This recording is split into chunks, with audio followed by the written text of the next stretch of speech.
because you want their brains also to stop getting flooded with all that cortisol, right? Let's think about something else. Let's distract them. Let's get grounded in what's really going on instead of all caught up in our head. For joining us. This is so exciting. Oh my gosh, Dr. Norrine Russell, it is so good to see you. How long has it been? Months, right, since we talked? Yeah, months since the last podcast, but you know, it never feels like that long. No, it doesn't. I know, because every time I have a guest, I just feel like we're kindred spirits by the end. Yeah, I love that. Yeah. I love that. Well, that's because you have a sparkling personality. Oh my gosh, I just love you. All right, so for those who are listening, all right, Norrine, why don't you introduce yourself for any of those following me that might not know who you are? So go ahead. Sure. I'm Norrine Russell, and probably the most important thing this evening is that I am the founder and the director of Russell Coaching for Students, which is probably the largest coaching practice in the country. And we specialize in atypical kids. So kids who have ADHD, kids who have autism, kids who have anxiety. And as you know, most kids have more than one thing. So they've got one of the A's, two of the A's, three of the A's, or they've got one of the A's and a learning disability. So this is what we do. And we have 23 coaches, and we work by Zoom across the country. And we help kids develop three things. One, executive functioning skills, planning, prioritizing, time management. Two, learning and study skills. And three, social and emotional skills. Huge. Absolutely huge. Love it. Love it. Love it. So yes, we have Dr. Norrine Russell with us, and she just published a book. What's the name of your book that you gave to my PTA president and I? Thank you so much. Yes. Asking the right questions about ADHD before, during, and after your child's diagnosis. And let me tell you why, right? Because nobody tells us when you get an ADHD diagnosis, and both my kids have ADHD, that you are going to have to be such a strong advocate, and you are going to have to be so knowledgeable in a way that you don't have to with some other things. And so the book is really a compilation of all the questions that you should be asking at school, to the pediatrician, to the psychiatrist, to the therapist, to the coach. And so it is not a, 900-page explanation of ADHD. It is a very practical, hands-on book that says, parents, this is what you need to know in order to be a great advocate for your child. And you got those questions from parents. Yes, we did. You told me, right? That was like, here's all the questions people keep asking and asking and asking. And so let's put it together. So it's just like a one-stop shop for parents. And I love that. Yeah. Love that. Okay, so let's dive. Okay, so anybody who is following you that doesn't know who I am Dr. Karin, the principal at North Star Elementary School here in Delaware, a national Blue Ribbon school, one of the top 20 elementary schools in the country. Yes, and 2 years ago, can you believe it's been 2 years, Norrine? 2 years ago, gosh, time flies. I started a podcast called Momnificent. Every time I say it, it just makes me smile, because moms, you are magnificent and more, and work so hard. And we're just here to encourage you, lift you up. And we came together, and recently I had a ton of questions come in around ADHD. So I was like, Norrine, you got to jump on a live Instagram. And I'm like, did you ever do live? And she's like, no. And I'm like, oh my gosh, neither have I. And here finally we did it. Girl strong. All right, so Norrine, let's just dive right in. Okay. So here's one question that came in. Your child has ADHD, and maybe a parent is actually struggling with it themselves. So their kid has it, they have it. What do you do when you as the parent are overwhelmed, you as the parent are overstimulated by your child's behaviors? Talk us through that. Okay. So this is actually pretty easy. And what I want parents to think about is, we're going to talk about interventions in the moment, right? Like, you're there, you're at Six Flags, you're at Busch Gardens, you're at the zoo, and everyone is overwhelmed, right? And we're going to talk about preventions. How do you not get in that situation when you're at Six Flags or the zoo or Chuck E. Cheese or whatever? So first things first, interventions. You're at that moment, right? Everyone is having a meltdown, yourself included. First, you got to stop and say to yourself, girlfriend, you're doing a great job. You are doing a great job. right? Because what we know about emotional regulation is that the words that we use to talk to ourselves have such a healing and calming effect, right?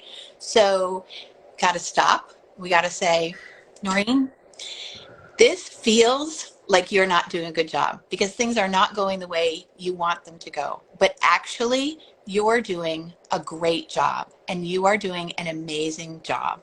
And that's what you need to be thinking about right now. And you tried to go to Busch Gardens and you took 6 kids to Busch Gardens, right? And so that's the first part of your intervention.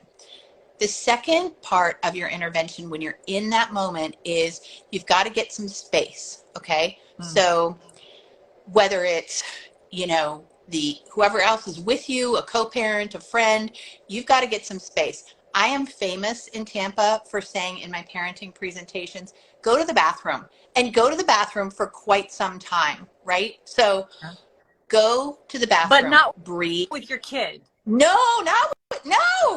But what if you can't give your kid to someone to go to the bathroom? Okay, but you're so saying if you're with people and you can, if there's a way for you to leave your kid, you go to the bathroom, take him. Okay, gotcha. Yeah. Now, if you're with your kid and you happen to be, you know, just the 2 of us, or you've got, you know, 2 kids with you, you can take them to the bathroom, tell them to go in the stalls, right? Okay. And go in your own stall, right? And kind of keep an eye on them, but at least have some physical space from them, which will allow your brain to stop releasing all that cortisol. Okay? So you got to have some space. You know what else I love about the bathroom? What? Is go wash your hands, right? Go wash your hands. Get some blood flowing, right, in your veins. If you're really hot, you know, use some nice cool water, calm yourself down. If you're really cold and chilly, use some warm water, right? Use that sensation that feels so good of the water on your hands. Maybe you're someone who even loves to wash your hands, right? Use that physical sensation to ground yourself. Okay. There are so many other great grounding techniques. One that's really common right now that a lot of people are using is the 5 senses, right? So 5 things you see, 4 things you hear, 3 things you smell, 2 things you can touch, 1 thing you can hear. I don't know. Am I repeating a sense? Oh, this is so good. No, this is so good. I remember when you said this. I love that. And you were, was that you? You were even saying like right now, like even if you and I were having a moment, if I just look at the corner of a room, just finding the place, wasn't that you? Yeah. Oh, absolutely. That's so good. The senses. Okay. So like 5 things you see, 4 things you hear. What do you notice? Like, what do you feel? What do you notice? What your feet, your hands? Exactly. And what does that do? Well, it grounds you back in what's happening right now. It distracts your brain from whatever was happening before, which was some out of control symptoms, right? So like where you're like dysregulated, totally emotionally high and all out, like way out, right? Okay. Right. And I don't want parents to worry if there's something that goes with the 5. You can do 5 things you can touch, 5 things you can hear, 5 things you can smell. Don't worry in the moment. Just do 5 of one of the senses, 4 of the next one. You know, don't put further expectations on yourself to be highly perfectionistic and remember this in a certain order. Love that. The other thing that I love about this is if you are in a quiet area, like a sensory room or the bathroom, you can do this with your kids, right? Like, okay, mom has to calm down. I'm sorry, I am just overwhelmed. It has been a long day. I'm not being the kind of person I want to be. I'm not being the parent I want to be. So we're going to do a little trick that I read about. We're going to talk about 5 things that we can see right now in the bathroom. So you say this to your kid? Oh, yeah. You say this out loud. That's okay. Oh, yeah. Okay. I love it. Keep going. Yeah. Because you want their brains also to stop getting flooded with all that cortisol, right? Let's think about something else. Let's distract them. Let's get grounded in what's really going on instead of all caught up in our head. 4 things. So maybe ask them, like, tell me something you can see right now, like something like that. What are you smelling? Yeah. Like do that with them? Well, and do it collaboratively. Okay. Right? Like we're all going to say one thing we see. We're all going to say one thing we hear, right? Because you have to participate in this too. Because your question to me, right, was what happens when you're dysregulated, right? And so we're not going to say to you, when you're dysregulated, let's go and do more with your kids, right? You're going to try to work collaboratively, right? And everyone says one thing that they can smell, one thing that they can touch. If you're in the bathroom, I guarantee you're going to crack up before this exercise is over, because somebody is going to go, I smell pee, right? And right? Yes. Right? I mean, Of course. and laughter. Oh my gosh. You know, they're going to start texting us what they saw. Oh, well, what they heard. What they, yeah. No, this is good. This is good. Yeah. Keep going. I love it. Yeah. Laughter is so good for our souls, right? Well, and it's a pattern interrupt. They say if you can interrupt the pattern, it'll shift them from their focus of whatever the meltdown was or whatever the cry. And that is a pattern interrupt. Yeah. They had no idea you were going to go there. Yeah. No, absolutely. So after you do that grounding exercise, then you're going to have a conversation and say, guys, I know that we are so super excited to be at Chuck E. Cheese. I have to say I'm less super excited to be at Chuck E. Cheese than I was 3 hours ago. And so I probably can be at Chuck E. Cheese for another 15 minutes. And so at 3:30, we're going to leave Chuck E. Cheese. You don't say, okay, is that okay? Does everyone want to leave at 3:30? You're just going to gently, quietly, calmly say, I can be at Chuck E. Cheese for another 15 minutes. And at 3:30, we're going to leave. And then use those I statements. Yeah. Yep. Love that. Exactly. Love that. Okay.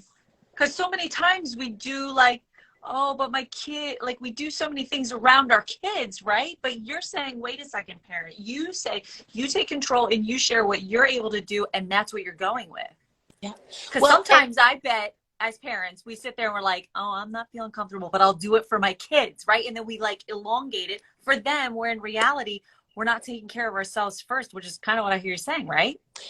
Yes, exactly. And you know, with kids with ADHD, our most important role as parents is to model emotional self-regulation. Okay. Which is what you're doing in that moment when you say, I have this much ability and time to do this, and this is what we're going to do. Yeah. Most important role as parents of kids with ADHD is to model emotional self-regulation. And it's really hard because ADHD kids can trigger us every minute of the day. Be ready for some preventions, right? We don't want to always get to the point where we're in the bathroom, you know, having a meltdown, right? Yeah. So if you know that in general your kids can do an hour at the theme park, you're going to set that expectation. We're going to go to the theme park for an hour. If you know that your kid needs to eat every 45 minutes in order to maintain their status quo, you're going to arrange that, right?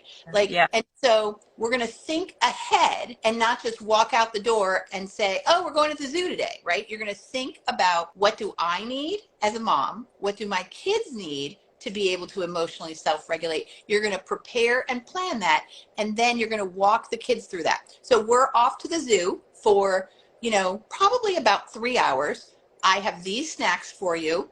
It'll be really important for us to take 3 breaks while we're there. And I think we're going to have an amazing time. We're going to have a great time. And I'm so excited we're doing this today. Go to our next question. How do you think that kids with ADHD can learn to listen without meds? This is $1 million question. Oh, it's $1 million question. And, you know, I made notes so I would be prepared for your audience.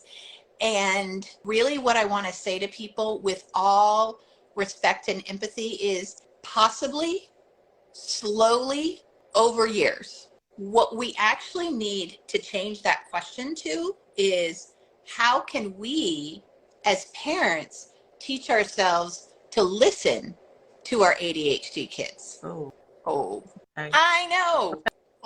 Okay, that's really good. You turn that one around on us. Yeah.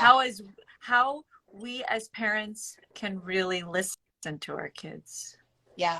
Yeah. Because we're constantly trying to get our kids to listen to us. Yeah. Like, you need to clean your bedroom. You need to get your homework done. You need to brush your teeth, right? I mean, this is what I sound like at my house, right? Right, because we're leaving. We got to schedule. We got to get places. We got to do things. Like, everything is moving forward a million miles a minute. Right.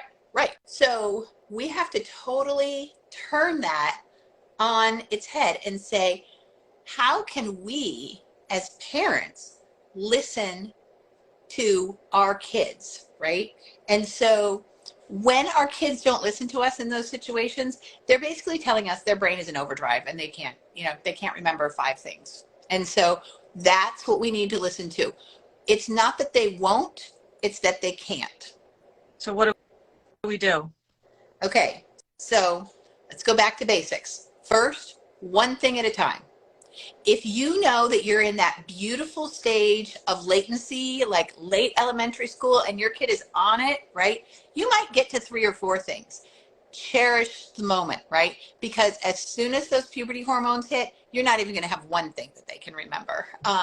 So one thing at a time until they can regularly do one thing at a time, then move to 2 things at a time, and then be prepared for adolescence and for them to be in all reality sort of functioning at a toddler level of working memory and processing speed. So why does it seem like they go backwards? Like you start with one thing when you're a kid and then you build things to steps so they can do multi-step directions, but you're saying now like scale back? Come on. Right? Well, I know, like we didn't design the brain though. What happens in the brain during puberty is that all of that emotional stuff ramps up first, okay? The amygdala gets like activated, the hippocampus gets activated, the fight or flight, gets activated, right? Yeah. Now, maybe, and I don't know, maybe if you or I were designing brain development these days, like if we got to like redo the whole thing, Let's do that. Right. Let's become neuroscientists and do that. We might not have that happen first and then the frontal lobe kind of check back in. We might have the frontal lobe develop first and then have all the emotional impulsivity develop. I mean, personally, I think that makes sense, but for whatever reason, it's not wired that way. Wow. And so, okay. So if you're frustrated, go back to one step that you're telling your kid to do. One step. Okay. Second piece of this written list, do not verbally engage with your child on everything they have to remember. If there's a list of things that they need for soccer, make the list, hang it up on the door, hang it up on their bathroom mirror, hang it up wherever it needs to be. And then, when it's time to leave, point to the list and say, are you ready to go? Right? Do not engage in all of that. Do you have this? And do you have this? And do you have this? And do you have this? Because it makes us tired and it makes them crabby. Okay. Third, yeah. Use your phone to text. Text your child and say, hey, I just want to remind you that we need to leave in 45 minutes for your therapy appointment. And I'm going to expect that your teeth are clean and that your hands are clean and that you have a shirt on. When did you come up with this idea? This is great.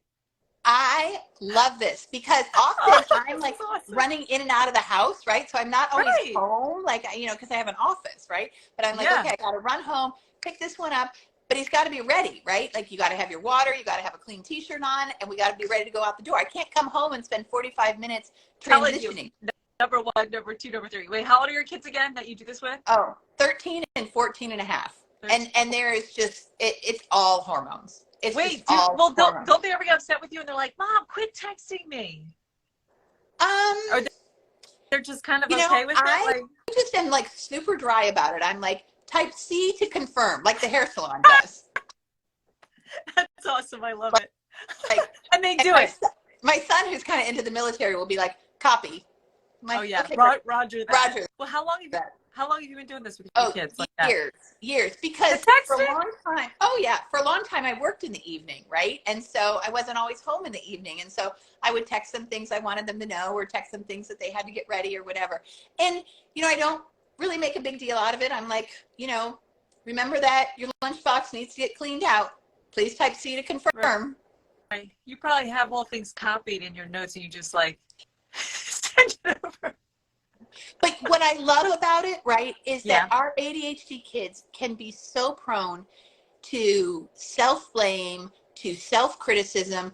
It's so easy to get into conflict all the time. And when you're texting, right, it removes the emotion. Right. We think of texting as bad, right? You're going to miscommunicate. But if it's like this, where you're just basically saying, this needs to get done, and I will be there at 3:45, and this is what you need to have done, then you're not really opening the door for negativity. It's just pure communication of information. And your kid, you know what? I have to say this, both my kids like not being verbally reminded. Interesting. Well, because we don't sound like the pest, because they're just reading it and it's coming across in their voice too. Yeah. Oh, this is so interesting. Okay, you got another one, or can we go to the next question? Last one. Number 4. Get a whiteboard for their room. Okay. In their bedroom?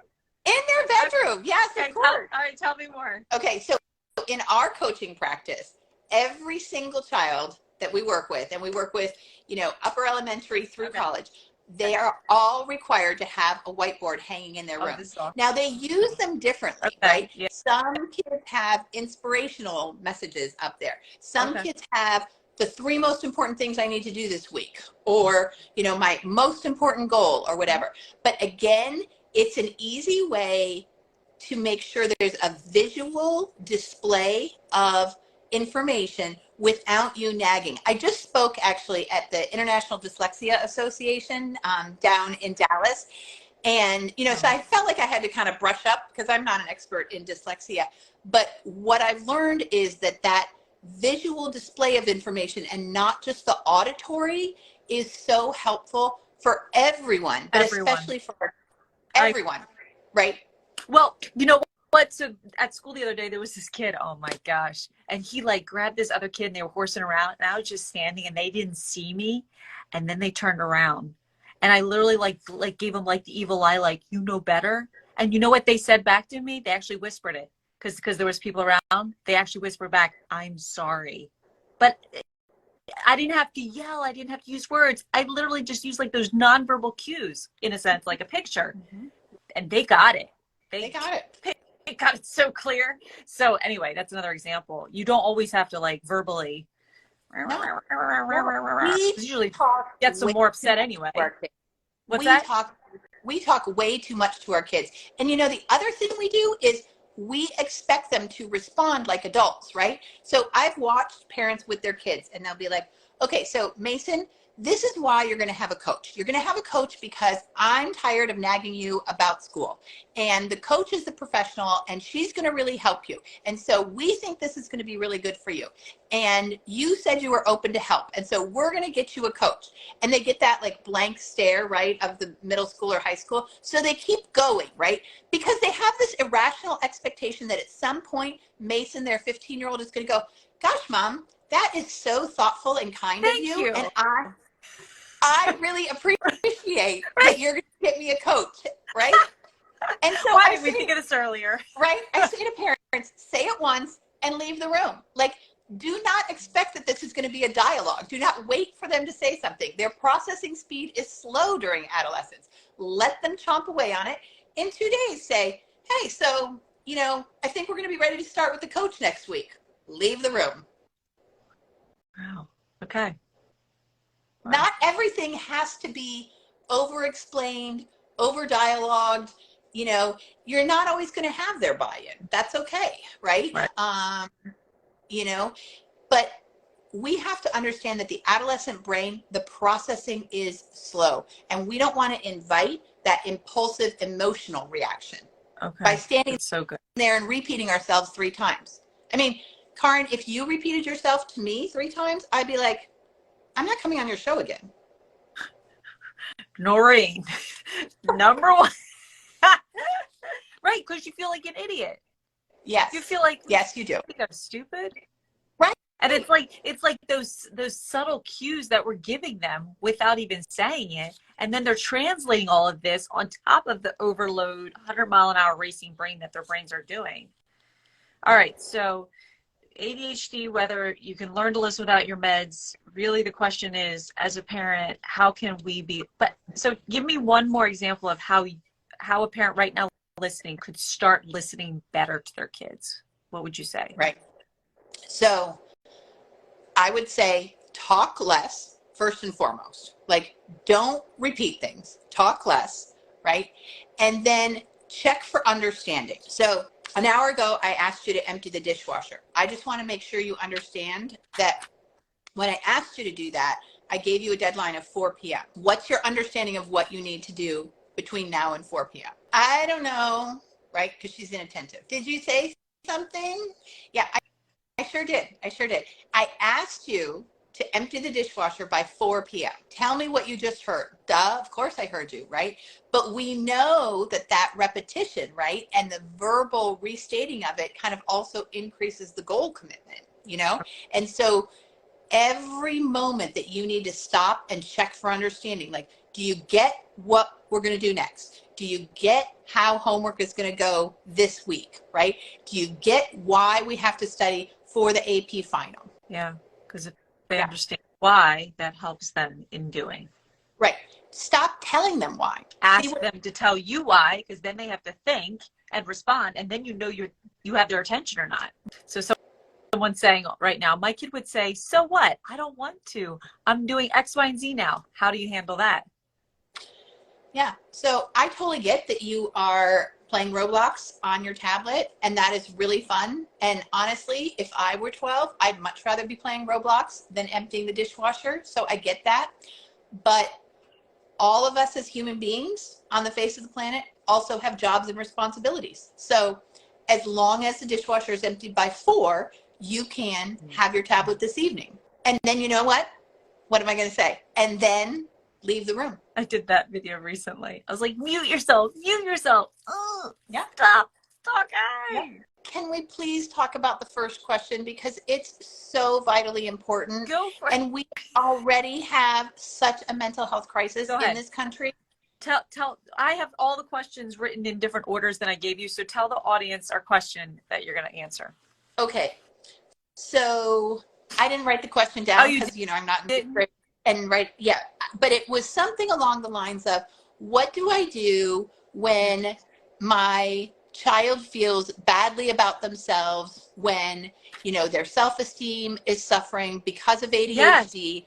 Yes. When your child has ADHD and their self-esteem suffers when they're struggling. Yes. Okay. First and foremost, you've got to explain, no matter whether they're 6 or 16, how does their brain work, right? Enough with the, oh, these are your vitamins, or, well, this is your superpower, right? Explain how their brain works. Find a great YouTube video, right? Find a TikTok video. Ask them to find a TikTok video about ADHD, right? I mean, come on. Like you and I have time to be looking for TikTok videos? No, go tell them, find a TikTok video, right? Yep. But we have to educate them about how their brain works. If your child was diagnosed with cancer or diabetes, wouldn't you educate them? Yeah, you would find out everything there is about it. And you would tell them, this is when your blood sugar is going to peak. This is when your blood sugar is going to fall, right? I mean, what we do. This is what we do to help. This is what harms. Right. We don't ignore it. Right. So we have to openly say, this is how most people's brains with ADHD work, and this is what you can expect. And this is really not a failure of your willpower or your character or your personality, right? You're going to have some times when you are hyperactive, impulsive, out of control. That's just, the nature of ADHD. Right. So it doesn't mean you're bad. It doesn't mean you did something wrong. It doesn't mean, all that spiral down negativity, right? Right. So that's one. Two, differentiate for yourself between behaviors and symptoms. I'm always on this kick when I talk, right?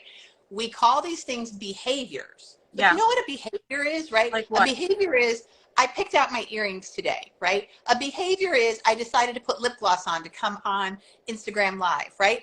A behavior is, I decided to take a nap, right? We don't, when someone has an epileptic seizure, we don't say, oh, yeah, we really need to reduce that behavior. Okay. So behavior's not angry, sad. Well, symptoms of ADHD are inability to focus, right?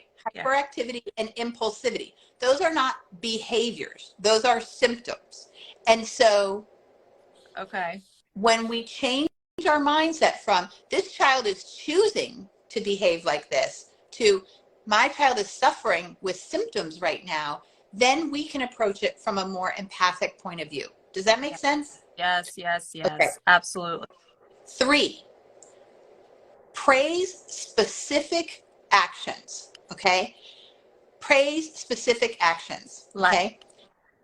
Like, I loved the fact that you didn't know where the Tupperware went when you were emptying the dishwasher and you came and asked me. Right? Instead of saying what? Instead of saying, well, I didn't know, so I just left it in the dishwasher. Oh, you mean instead of us saying what? Yeah. Instead of us, what's the opposite of being specific there?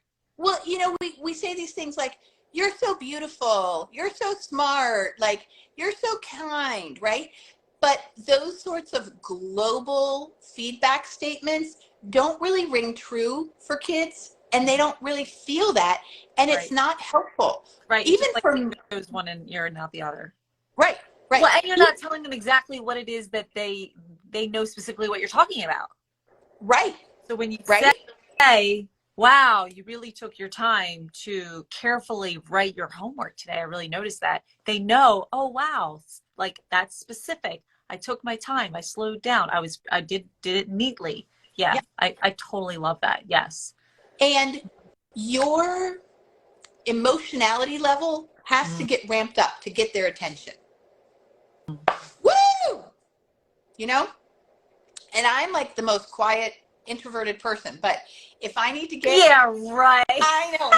No, I really am. I know. Nobody ever believes me, but I really am. I know. Okay. We'll talk about it some other time. Fine. But when I'm around kids with ADHD, I meet them at their energy level, right? And we know that it's hard for them to focus. And so I need to be bigger than my usual personality. Okay, another point here, and then I'm going to finish up. Okay. Make a list of your child's strengths and post them on your bathroom mirror. Okay? Why? First of all, so you remember them when they're driving you crazy. Okay? There's a visual for you, right? Visual cues are so very important. Second, at some point they're going to see it and they're going to be touched, right? And if you're co-parenting in the same house, your co-parent is going to see it. And you know who else is going to see it? Their siblings. Tend to remember the bad more. And this, of course we do.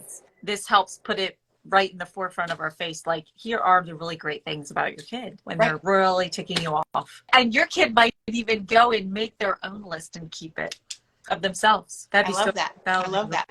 Right now at my house, this is what I'm ending every day with. My 14-and-a-half-year-old is the most sensitive person on the face of the planet. He thinks everything is his fault. He has very low self-esteem. He's anxious about everything. And I will say to him at the end of the day, buddy, you are doing such a great job at being 14 and a half. And being 14 and a half is so hard. And today you rocked it. Yeah, it was a hard day. And there were times when you felt really bad. And there were times when I lost my patience. But honestly, you are doing a great job being 14 and a half, and you're not going to be 14 and a half forever. And so I love you. Sleep well. Oh my gosh. Wish we could have just like recorded that. That was so beautiful. So everyone listening, stay tuned and watch our Instagram feeds because we'll give you the update when our next call is going to be. And yeah, this was so much fun. I love you. I'm sending like a hug through the through the screen. Oh, I love chatting with you. I really do. Thank you for inviting me. Such an honor. So fun to talk with you, but also so important and meaningful to have these conversations. So I thank you for that.